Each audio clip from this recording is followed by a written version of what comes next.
হুজুরা বলছে বাড়িতে কাউকে বলবো না, বললে নাকি মারবে, ভয় দেখাইছে। নেত্রকোনার মদন উপজেলায় 11 বছরের এক মাদ্রাসা শিক্ষার্থীকে ধর্ষণের ঘটনায় অভিযুক্ত ওই মাদ্রাসার শিক্ষক আমানুল্লাহ সাগরকে গ্রেপ্তার করেছে র্যাপিড অ্যাকশন ব্যাটালিয়ন র্যাব।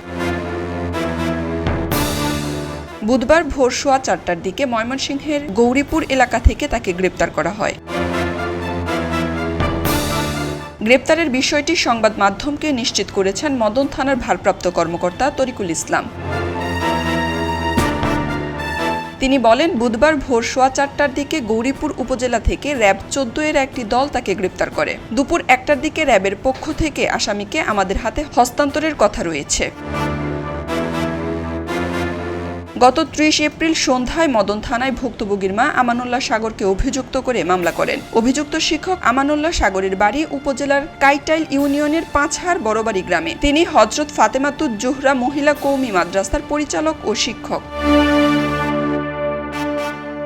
মামলার এজাহার ও স্থানীয় সূত্রে জানা গেছে, শিক্ষক আমানুল্লাহ সাগর মদন উপজেলার পাঁচহার গ্রামে 2022 সালে হযরত ফাতেমাতুজ জোহরা মহিলা কওমি মাদ্রাসা প্রতিষ্ঠা করেন। একই মাদ্রাসায় তার স্ত্রীও প্রধান শিক্ষিকা হিসেবে কর্মরত আছেন। ভুক্তভোগীও একই এলাকার বাসিন্দা। মেয়েটির মাকে ছেড়ে গেছেন তার বাবা। জীবিকার তাগিদে শিশুটির মা সিলেটে গৃহ পরিচারিকার কাজ করেন। ভুক্তভোগী শিশুটি তার নানির কাছে থেকে ওই মাদ্রাসায় লেখাপড়া করত।